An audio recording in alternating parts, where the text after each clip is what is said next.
What's up, guys? Welcome to Demo with Mo. I'm your host, Monique Simmons. We'll be discussing dating, engaged, and married objectives from a young Christian's perspective. Are you guys ready? Let's dive in. Hey, what's up, guys? Welcome to a new episode of Demo with Mo. I am your host, Monique Simmons. And today we are going to be diving into the conversation of how do you know when you and your partner could benefit from couples therapy? I've had this question asked to me multiple times, and I'm sure it's asked to me because I am very open and transparent about my husband and I being in couples therapy. We've been in couples therapy since 2019. So a little over 4 years now, which time has flown by. But I'm very open about that. You guys know how I feel about therapy. I'm an advocate for therapy. I feel like all of us could benefit from therapy, and maybe not ongoing all the time therapy, but a check-in here and there, I think we could all benefit from. But I've been asked this question multiple times. So I thought this would be a great topic discussion for this season. So we're going to dive right in on today's subject. Dr. John Gottman, who is very popular and famous for his research, who, if you're not familiar with John Gottman, I'm not sure what rock you have been hiding under, but if you're familiar with the 5 love languages, he's your guy.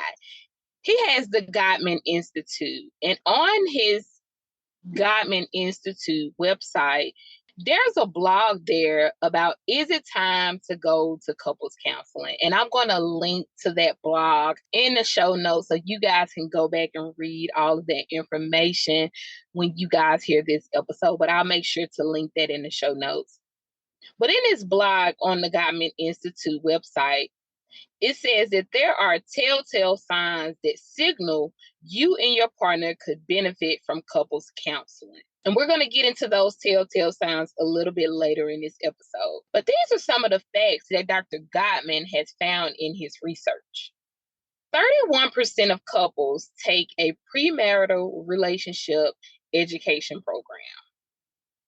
And I want you to listen to these facts. And I know that I can't hear you and I can't see you, but I want you to raise your hand or maybe say out loud if there's no one around you, or you may not be uncomfortable and embarrassed if there is someone around you. But any of these things stand out to you, or if you did not do any of these things, just, kind of agree with me, say that's you or that's not you or whatever, if any of these facts stand out to you. Okay? So these are what he found out in his research. 31% of couples take a premarital relationship education program. So out of all of the couples that get married, only 31% of couples participate in premarital relationship programs. So some type of premarital counseling. And my husband and I, we did premarital counseling, but not in the way that I would have wanted to do premarital counseling. It was like a quick little session, something where we sat down with our pastor, just to have a conversation about this, what we wanted to do. But if I could turn back the hands of time, we would definitely do things a little bit differently. We would have the hard, uncomfortable conversations about what we expected going into marriage, the roles that we would play, the things we wanted to know about one another. Like, now being 13 years in this marriage, I would have done premarital counseling completely different. Don't get me wrong, I still would have married my husband.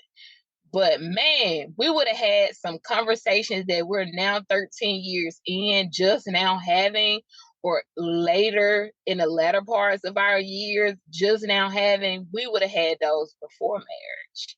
And I would encourage you, if you're not married yet, I would definitely encourage you to do some type of premarital counseling, and not just the kind where you're just doing it because they told you had to do it. It was mandatory. But I'm talking about really being honest. You and your partner sitting down, like, what do we really want to know about one another?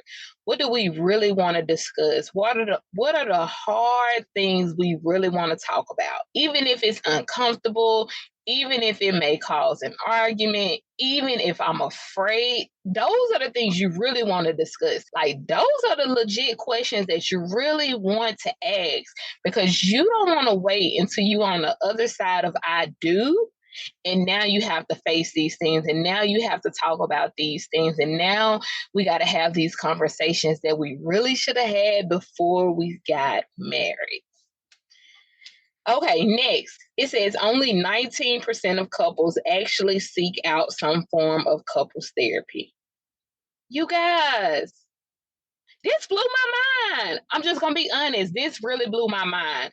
Only 19%, out of 100%, only 19% of couples actually seek out some form of couples therapy. And only 37% of divorced couples worked with a professional prior to signing the papers.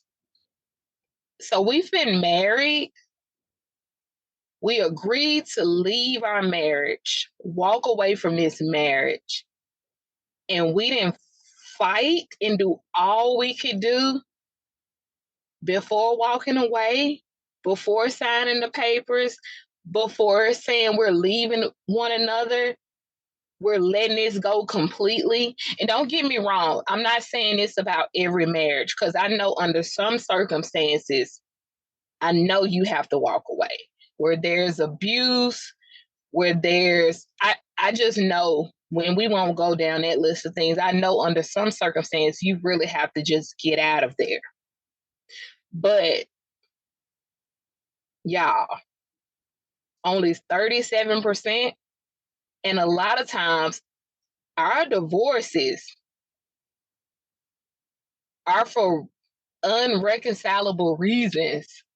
Like we just couldn't get past our disagreements. We couldn't get past conflict that we couldn't work through. But a lot of these things, if we went and saw a professional, if we went and sat down with a therapist, even though, don't get me wrong, it can be hard. It can look worse before it looks better. It can be a whole bunch of tears. It can be like, man, we hitting brick walls. Why we keep coming up against the same thing? Why is it always my fault? Why is it always me? Why are you not putting in the same effort that I'm putting in? Why? I understand. But only 37% of divorced couples worked with a professional. You guys, if we're going to divorce, let's do all we can do before walking away. And I think seeing a professional, seeing a therapist or a counselor is part of doing all we can do before walking away. And this last fact here says the average couple waits 6 years before seeking professional help for marital problems. 6 years. That's a long time before seeking professional help for marital problems. I told you guys, my husband and I started seeing our therapist in 2019. And for you guys who've been rocking with me for a while, you know that my husband and I got married in 2010, because we've been married 13 years. It's 2023. So how long were we married before we saw a marriage therapist? 9 years. So this fact is right. It's right for us. And not to say that we were dealing with marital problems for 9 years, but you guys will hear about it a little later when I get into those telltale signs that Dr. Gottman talks about, that tells us when couples would benefit from seeing a professional, from going to couples counseling. Because we saw some of those telltale signs in the beginning, again, because you didn't have those conversations, And premarital counseling, for some that didn't even go to premarital counseling, or you didn't have those discussions before getting married. So you begin to see those signs, but for whatever reason, which we're going to talk about as well, you didn't think you needed to see a professional. You didn't go see a professional. You didn't get that outside help. You thought you could do it on your own. You could figure it out. So you put it off. And then here you are years later, and things got worse or things stayed the same. They didn't get better. And now you finally go see someone. So this was definitely the case for me. So I totally understand this. So this may be you. You may be at the point where you've hit your 6-year mark, or it may be even longer for you that is listening to this right now. And maybe you haven't seen anyone yet. Maybe you've been contemplating seeing someone. Maybe you're on the fence about seeing someone. Maybe your partner and your spouse has maybe brought it up in conversation. They've maybe kind of asked you about it, encouraged you, told you guys should see someone. Don't put it off. It could be very beneficial to you. And speaking from experience myself, it could definitely be very beneficial to you. Things won't get better on their own. But we're going to talk about it a little bit more. Let's get into this of why these percentages are so low on why people don't seek counseling or don't seek therapy or outside professional help. They say part of this is the stigma against couples therapy. And let's read some of the examples that they gave. Some say, thinking that going to couples therapy means that we as a couple are not strong enough to work through issues on our own, that there is something inherently wrong in our marriage. It's a shame game. So, for this first example, shame can keep you away from seeing a professional, from going to couples therapy. Because why can't we figure this out on our own? Why are we not strong enough as a couple? And this could definitely be a perception of what we see around us, society, our community, our village, our family, especially if you are part of the community or the people of color, because we didn't go to therapy. You know, that we are just now getting to a place in our generation where we're talking about mental health and therapy and counseling and, you know, those things. But before therapy, you got to be, something has to be wrong with you. You know, what else you going to therapy for? We just pray about it. You know, we don't, if we had issues in our marriages or in our relationships or in our home, you didn't tell anybody about it. What happens in our home stays in our home. But Lord, I pray we get to a place as a community, especially a people of color.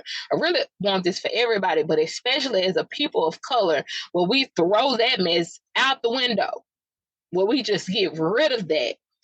Because if we need help, I hope we get the help that we need. I was talking to a friend about this a few weeks ago, and we were talking about mental health issues and getting to a place where it's okay. If we need to take a pill, we take a pill. It's totally okay, because if we were talking to anybody and they were having, if they were having medical issues, if they were having heart problems or lung problems, or if they broke a bone in their body. I mean, I deal with chronic migraines and I have to take medication every single night. And if I forget to take this medication, my body is going to remind me with a chronic migraine. I'm talking about it's going to kick my butt. And you think I'm going to forget to take my medication? No, I am not. I need that pill, and it helps me and it makes me feel better. So why would we treat our mental health any differently? If it's going to help me to feel better, to show up as the best version of myself, because y'all know what? When I have a chronic migraine, I cannot show up as the best version of myself. I cannot be in bright lights. There cannot be any loud noise. I have 3 children. There has to be loud noise. I work from home. There needs to be light. So I can't show up as the best version of myself when I have a chronic migraine. So I need to take my medication so I can show up as the best version of myself. So it's just like our mental health. But for some odd reason, we've been taught that we can take care of every other part of us, but not our mental health. So I really hope we get to a place where we don't care about what other people say, what other people think. I'm going to take care of me. If I need to go see my therapist or my counselor, I'm going to go see my therapist and my counselor. If I need to take a pill, if it ever got to a place where I needed to take a pill to be good and show up as the best version of me for whatever reason I needed to take a pill, I'm going to happily take my pill. And Lord, I hope I never forget it. So I really hope we can get to that place as a society. The second reason here, it says pretending the issues don't exist and avoiding admitting and confronting problems that peek out of the closet in a relationship.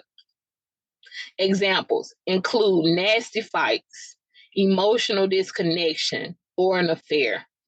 Ooh, y'all, I don't like pretending that issues don't exist. If you heard the episode a few weeks ago with my stepsister Kirsten, and we talked about toxic family behaviors, that was one of them. Pretending things that didn't happen.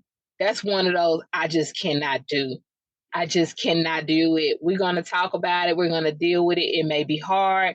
It may be uncomfortable, but we're going to have to deal with it. We're going to have to deal with it. So this is one of those things that can keep us from going to seek that outside help, going to see that therapist or that counselor. We just continue to pretend like these things in our relationship or our marriage are not happening. We pretend these issues don't exist, even though we all see the elephant in the room, but we're just going to, keep on smiling, keep on pretending that we don't see this fire, this smaller fire over here, but every year is getting bigger and bigger and bigger and bigger until we get to the point where we're going to have to address it. And then we may go see someone. Or we end up walking away from the relationship, either or. The next one says convincing ourselves that the real problem is our partner. This is a good one. So why go to therapy when they are the reason this marriage sucks?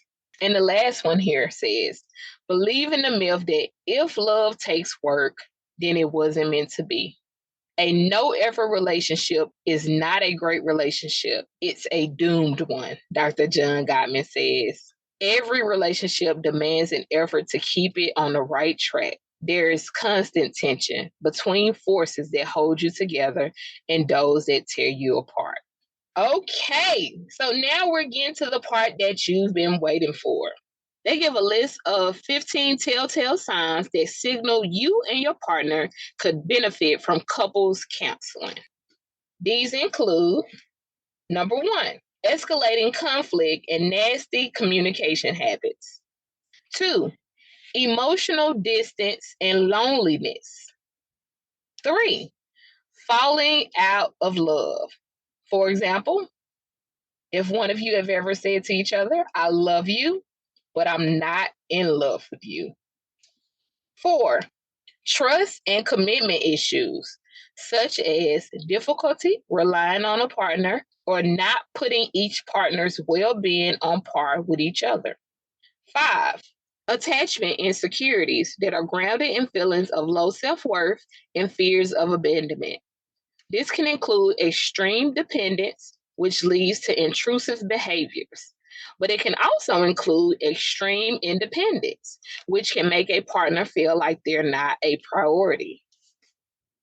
6, sexual intimacy is practically non-existent. There's a lack of desire and or is rarely talked about. 7, difficulties with in-laws, friendships, work, or life stressors, including health issues. 8, differences in parenting styles that lead to conflict. 9, mismanagement and disagreement on finances. 10, things feeling unfair in the division of household chores. 11, mismanagement and disagreement on finances. 12, things feeling unfair in the division of household chores. 13, untreated anxiety and depression issues that complicate things in a relationship. 14, unequal decision making. And 15, difficult childhood upbringings that have emotionally wounded partners and make it difficult to trust your partner or stay engaged when conflict arises. You guys, I don't know about you, but this is some real life stuff. And people are going through and facing these things because these are some things that people go through and face all of the time. And I hope that you hear these and don't get discouraged. That is really my prayer for you, my hope and my desire for you as I'm reading these off. Because when I first saw this, I was only going to read a few of these. I only was going to read a few of these, but I'm like, no, somebody, even if it's just one person, somebody on the other end of these, they need to hear these and know that they are not alone. That is one of my heart's desires for this podcast for other couples. Is for you to know that you are not alone. Can I be honest with y'all for just a moment? Sometimes I struggle with toting the line. Sometimes I really struggle because I have conversations with God concerning the podcast and social media and the platform and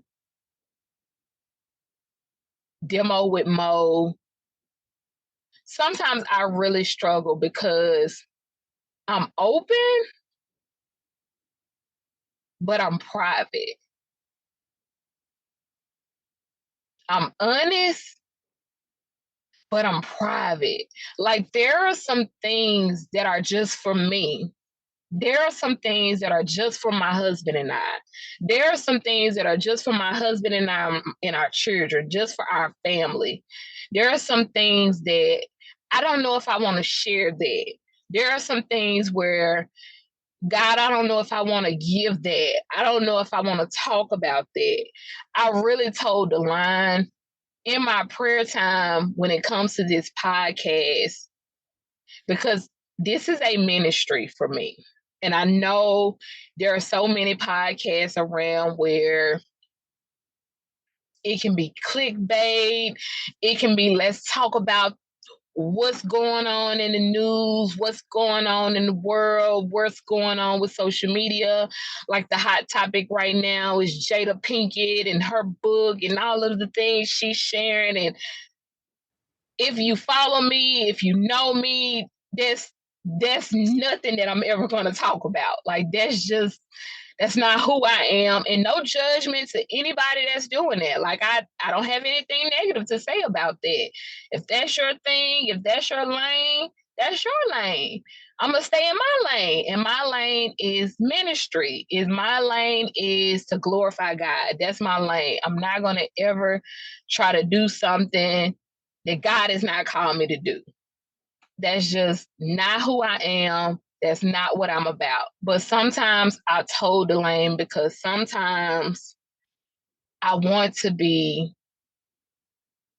real and authentic, but some things I want to keep for myself. I hope I'm making sense in what I'm saying. So I always try to talk to God about, Lord, I don't want to give too much. I don't want to share too much. I don't want to say too much. But I also want them to see you. I also want them to see the authenticity. I also want them to know that they are not alone. I also want them to see what you did in my life and in my marriage, and to know who you are and what you can do is real. Like, this is not some generalization. This is not some thing I just talk about. Like, you are real. So I always told the line with what I want to share and, you know, what I want to keep for myself. So I really hope you guys understand when I'm sharing and when I'm opening my life to you in a real way, even though I keep a lot for my husband and I and our family, and I give what God tells me to give, and I share what God tells me to share. And I want you guys to know that you are not alone. So I share all of these telltale signs that Dr. Gottman talks about because I don't want you to be discouraged when you hear these and you may feel like I have all 15 of these or I have at least 10 of these, and you think that there's no hope for your relationship or there's no hope for your marriage. No, there is hope. There is hope. And you can go talk to someone and see someone. And man, you can go from 15 to 10. You can go from 10 to 5. You can go from 5 to 2. And you can be like, man, how did we get here? Like, what? I thought our relationship and our marriage would always be this way. We would always stay in this negative, toxic cycle. We would always be arguing and having conflict about the same things. And you may even still struggle with one or two things and still feel like you're having a hard time or disagreement about these things. But man, if you just look and realize, man, I remember there was a time we always argued about how we were raising the kids. We don't have that argument anymore. Yeah, we may still argue about our finances, but man, we don't argue about our kids anymore. We on one accord about how we want to raise our kids when we used to always argue about how we wanted to raise our kids. So I know that there's hope that we'll get to a place where we won't be arguing about our finances anymore if we continue to do the work. So I'm saying all this to say, man, there is hope. There is hope when we get to the place where we want to do the work, but you don't have to do the work by yourself. That was the whole point of this episode today. Seeing someone who is trained, who is not biased, who will be invested in the well-being of your relationship or your marriage, that will give you the tools and resources you need to communicate effective, resolve conflict, address underlying issues, help you both be heard and feel seen, can be so beneficial to your relationship. And I promise you, I'm talking from experience. I'm not just talking to you from something I heard, something from something I read. I'm talking to you from firsthand experience. My husband and I both love our marriage therapist. After a lot of couples work and seeing our therapist for years, we realized that we both needed to begin individual therapy as well and started to do some self-work. But we wouldn't have never learned that if we had not chose to invest and do the hard work in our marriage. And that started over 4 years ago. And we still see our marriage therapist consistently. Consistently. So we're doing couples therapy as well as individual work. And I know for a lot of people, they won't openly say that. Some people go to therapists and they don't share that they go to therapy. But I have no issue openly saying that. I jokingly say, but I mean this. I jokingly say this, but I mean this from the bottom of my heart. I love my therapist and I love Jesus. I need them both. I need them both. And both of my therapists, because we have our marriage therapist and I have my individual therapist, and both of my therapists are Christian therapists, meaning their work is grounded with biblical sound advice, but they are clinical therapists. So it's not only just biblical advice, but they give me clinical knowledge as well. So it's tied in together. That's just what I personally wanted for myself because I am a Christian. So I don't want anything that's going to point me from or give me anything that's pointing me away from God. But don't get me wrong, I don't tell people, not even Christians, that they should see someone or not see someone if they're not Christian therapists. No, I would never tell anyone that, because I know Christians who see therapists that aren't necessarily Christian therapists, and they are great therapists. That was just my own personal preference. And my individual therapist, which when I looked for her, she specialized in things that I actually wanted for my own individual therapy, which worked out that she was a Christian therapist. But I was looking for specific things that I desired to do in my individual therapy, which God is just beautiful and awesome and amazing that way. He knew my heart's desire, but she specialized in specific things that I was purposefully looking for that I wanted to do in my individual therapy work, which only a few therapists in Mississippi here do. And she happened to be a Christian therapist. But for our couples therapy, we specifically looked for Christian therapists because we are Christians in our marriage, and we wanted our marriage therapist to be, we wanted her to be grounded in that when it came to our marriage. So again, I'm not telling you what to do and what to look for. I'm just telling you what myself and my husband and I wanted for what we desired, what we wanted. But I just encourage you to speak with your spouse or your partner to kind of talk about if you guys do decide to go the route. If you had some of these telltale signs that signaled you guys may benefit from therapy, have a conversation with your partner or spouse, not in a heated argument or conflict, but maybe when you guys, I would encourage you to try it on a date night when things are calm and you're having a good time. Maybe, I'm a date night girl. I love a good date night, but just when things are not heated, when you're not having any conflict, kind of encourage couples therapy. Say something you kind of open to, you want to try out, maybe even encourage them listening to this podcast episode, maybe send them the link, just some great ways to kind of put the bug in their ear.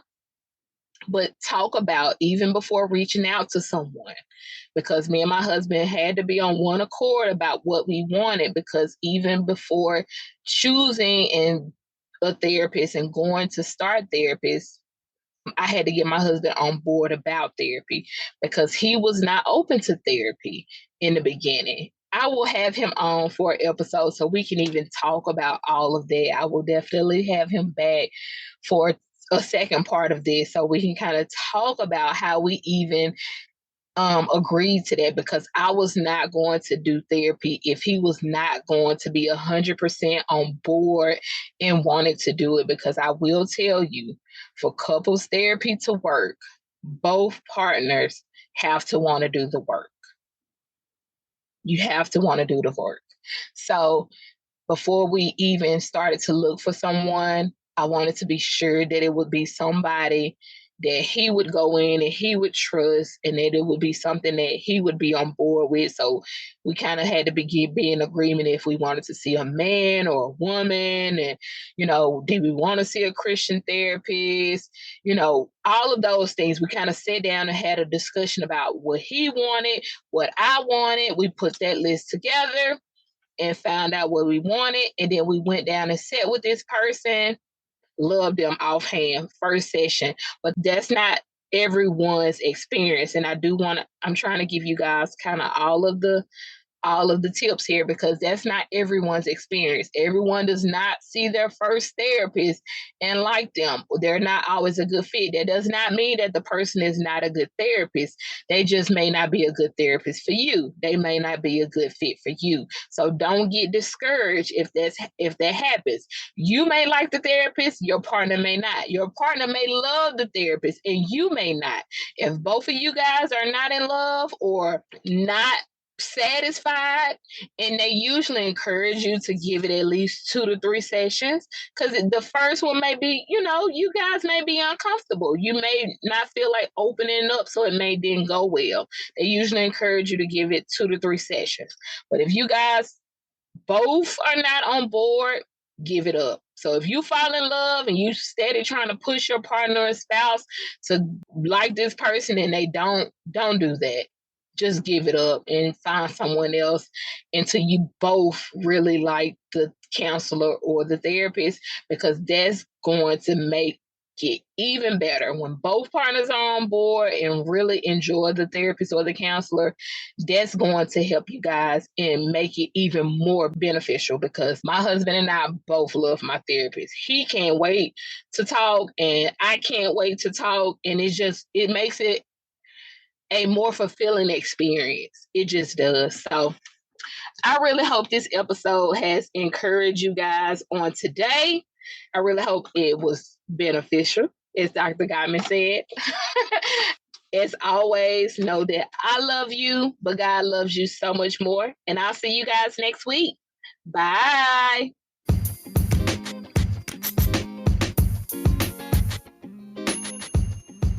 I hope you guys have enjoyed. Follow me on Facebook at Demo with Mo. If you have any questions you would like answered here live on my podcast, email them to me at demowithmo@gmail.com. That's DEMOWITHMO@gmail.com.